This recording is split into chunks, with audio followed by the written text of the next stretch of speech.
Alrighty folks, welcome back to another video from Yates Computers Tips and Reviews.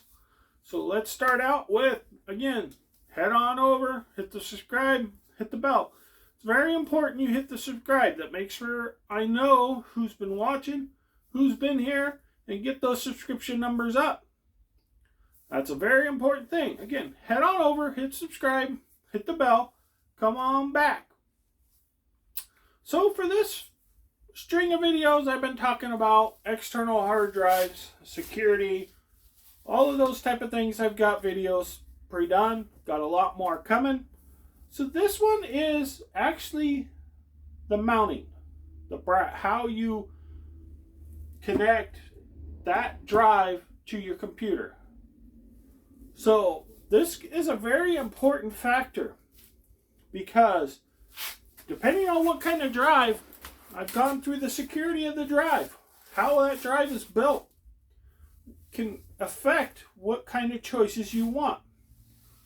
This was always the old-fashioned standard best bet scenario, was this kind of a unit. Why? Because this kept the drive the safest. That was the most important thing. Kept your data and the drive safe. Keeping the drive safe is very, very important, especially if you need to transfer data, if you're trying to use it multiple times for whatever purposes you want. You would want a base dock station. And in there, you have your power and your USB cable. The USB cable goes from the base to the computer. From there, you would have the power that runs into here. That is pretty important. It's not much to it. It's just a simple bay with the port. And it will take either style or all style drives. 3.5, 2.5. SATA drives is the way this bay is set up. There's an importance there. SATA drives.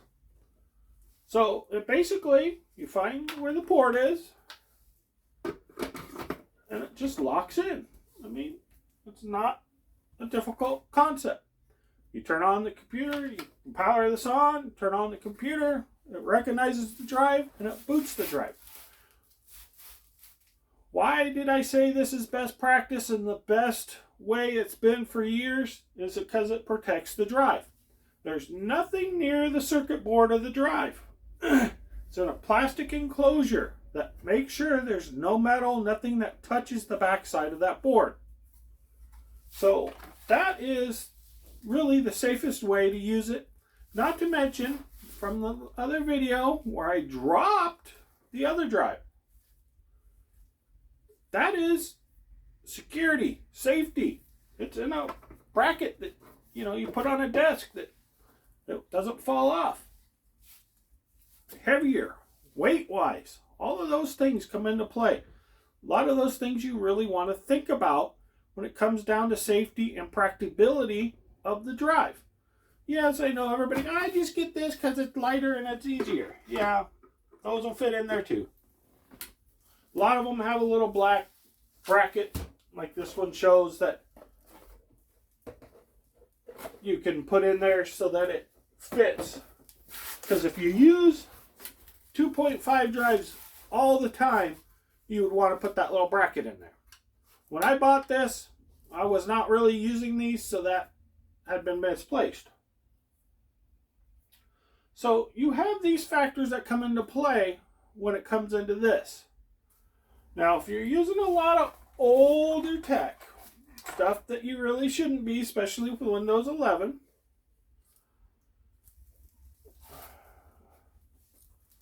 I've mentioned IED with the little pins. This is actually SCSI. This isn't really IED. This is a SCSI drive. It's got more pins. But what it is with IED, you plug this in to the port.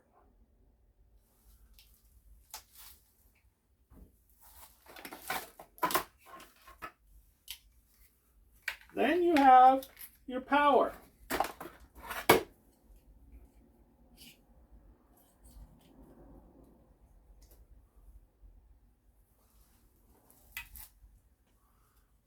everybody, I'm sure, probably knows the difference between the Molex and the new power connector. Probably not a whole lot of people are using this anymore. If you are, you need to have like an adapter. Some power supplies still have that, or you can buy a modular or something that sometimes you have to convert from that to that the opposite way. So knowing what you need and how you do it. This is, again, power. This has power. So knowing that, knowing what you need will vary between your third option.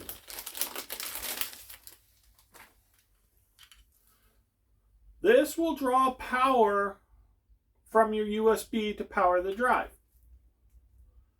It's not really designed for this. It's not really designed for this. I've heard it'll work, but it's not recommended. What it's designed for are these.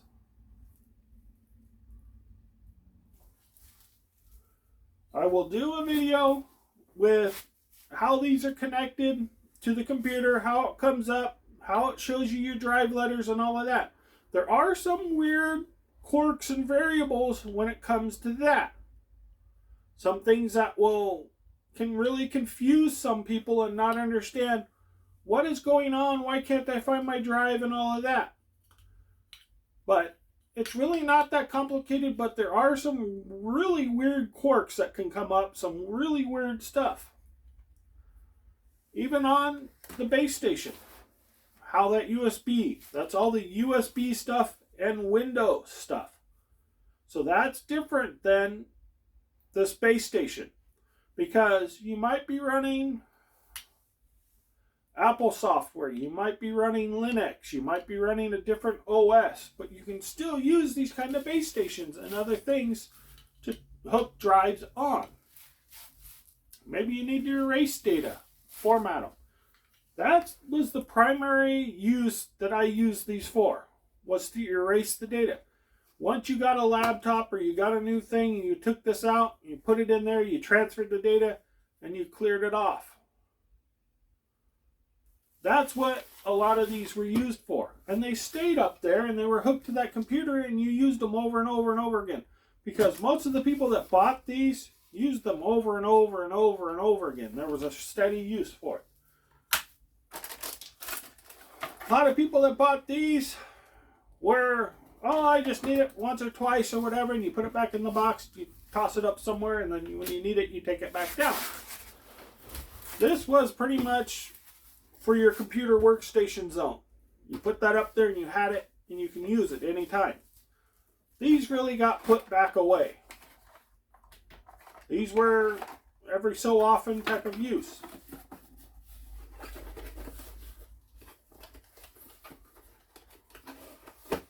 These ones are somewhat new, and they're going to kind of phase out this because you're not going to be running IED. That's what really kept this alive and well for so long, was it supported the different cables and different connections. So this is your SATA, your IED. That's really what kept a lot of this going. Now that everything's SATA and everything's going to M.2, this is really phased out. And hopefully nobody's running any of that because it's really, really slow.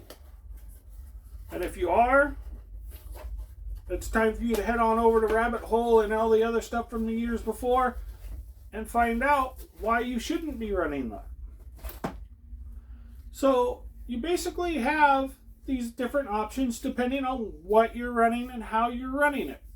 So this is what I wanted to focus on for this video, was just the base stations. How you actually hook them or get them connected to your computer. And again, this one's USB-C. On the other video I showed you, I have the standard USB 3.0 port. this mini laptop I got, I can use either one. It has a USB-C on the front and it has a spare USB 3. So I can use either one. Or I can use both because I have 2 ports available. So I can actually hook 2 drives to it. So that is another factor you want to look at today in 2024 is what USB ports you have. What's available. Maybe you just buy a USB hub. Well, that's questionable because what's the difference between this one and this one? I've mentioned it before. Power.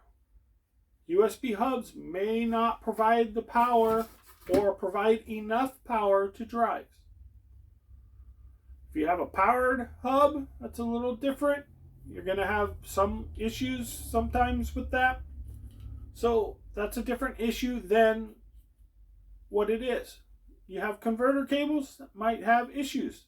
So buying the proper one that is connected to the proper port is very important. And again, I mentioned USB 3. USB 3 is important because of the power output from USB 3 compared to USB 2 and USB 1 and USB-C. So these are different power regulations. There's a lot of other things involved with the USB versions that you may want to look into to find out what is your best option. What else do you have plugged into that computer? Because that goes into the rabbit hole of power supplies. If your power supply does not provide enough power to run 8 external devices plus your computer, you're going to run into some issues. So these are some of those little things that I wanted to cover because this is some of those things they don't really talk about again. They talk about, oh, just go ahead and just plug that in and just transfer your data. How do you want to do it? What is the best way? What is the safe way for you to do it? Because the worst thing I want you to do is go out and buy one of these things, hook it up, and you've accidentally grounded the drive on the bottom and you fired it up and boom, and you burned out your data. And nobody can figure out what in the world happened. And you guys blame it on, oh, I bought this cable and it was the cable and then, or it was the port, or it was, well, actually it was the safety of the drive. Where was the drive placed? What was it on? Was it one that had a circuit board underneath? Was it a new SATA drive that was enclosed completely? These are some of those factors that nobody talks about. But when it's all your data that got lost and you're shipping that drive off to data recovery place and paying $1,000 to get your data or more because they need to put another board on there from another drive, or they need to take the disks out, put it in another drive to get that data, or however they're going to do data recovery, is going to cost you a lot of money. And because somebody told you just to simply do this and not understand the full risk of you doing that. And that's one of the things with computer stuff, is understanding there is a risk to doing a lot of things. Knowing what that risk is and minimizing that risk is important. Static wrist straps that you put on and you ground yourself. A lot of places that is mandatory. You have to use them all the time. I kind of have mixed results with that. Does that really work? How does that work? Is it truly grounded when you ground it?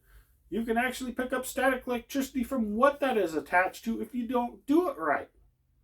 So you can actually do the opposite. So there's a lot of other things that come into play that I hear people say, just do this. They don't show you the proper way. They don't show you how to do things. Again, that's why I'm doing my channel. And I hope this is helpful for people. Because knowing what you've got is very important. Knowing what your computer can support, what drives it has. Does it have an open bay? Like I said, this one I can actually insert these drives in there.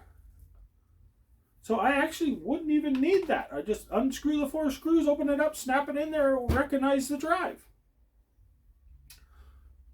I have the external bays if I need them. The cables. You know, you never know. Just because I have it here, but I might need to go to someone's house to work on their stuff.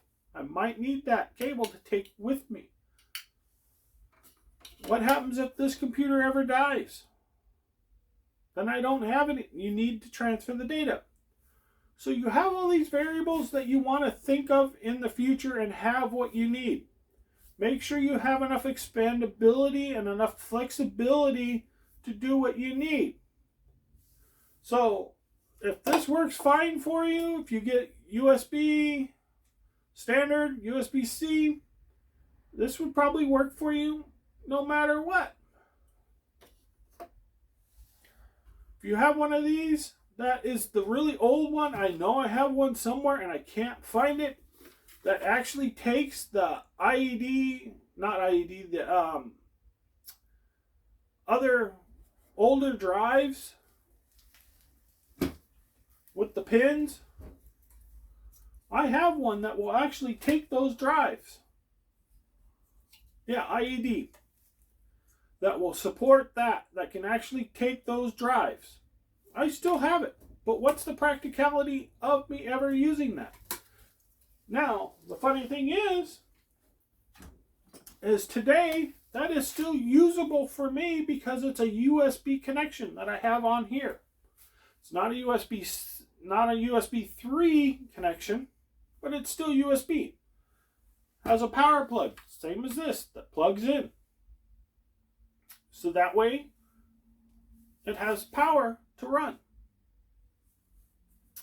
So it's kind of an interesting concept. But do I need it? No. You know why I can't find it? Because I have the same thing right here.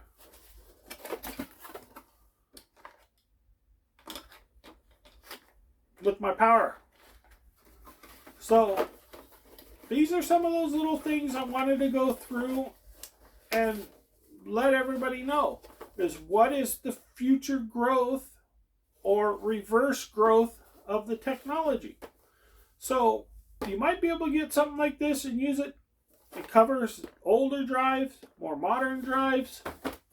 This only covers the modern drives. So understanding the differences between these two, and sometimes you'll find these really, really cheap.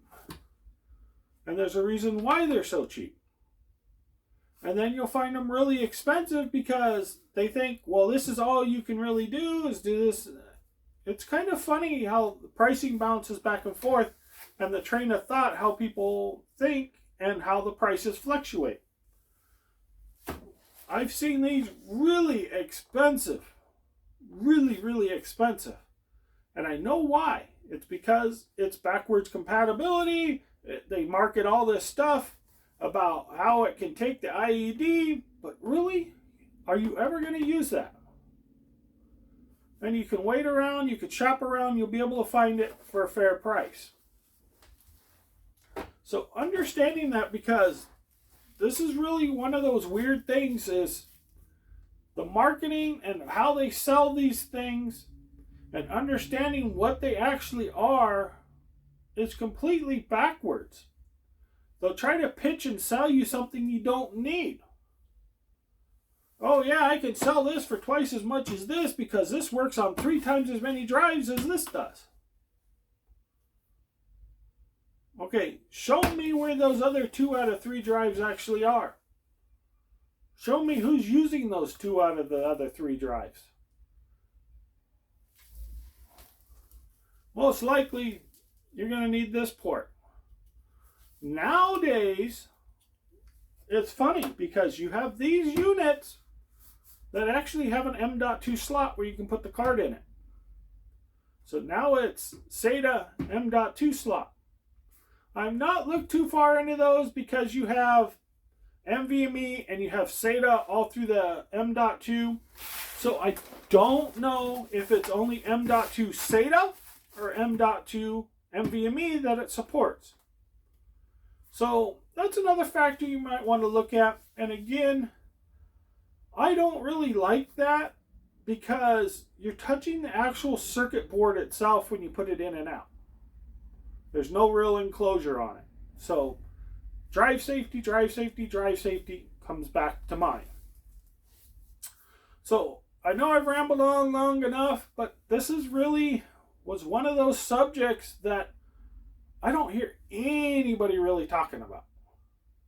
And for you to understand truly the difference, because when you go look for something like this, you're going to see some crazy pricing. Then you get into like the SATA ones, and they want, $400 or $500 for it. Like, there's no way that's worth, that kind of money. It's all just marketing, employees, and all of that type of stuff that really it can confuse you. And I think that's the whole goal, is to confuse you, to get you to pay $150 for an item that's a $10 item. So, wanted to go through, do this video, and try to explain it deep enough so that everybody can understand, and you don't get taken advantage of and get ripped off for buying something that you need, but they sell you a bunch of stuff you don't need with it. Alrighty, thank you all for watching. Make sure you hit subscribe, hit the bell, come back for all the other videos about the drives. Thank you.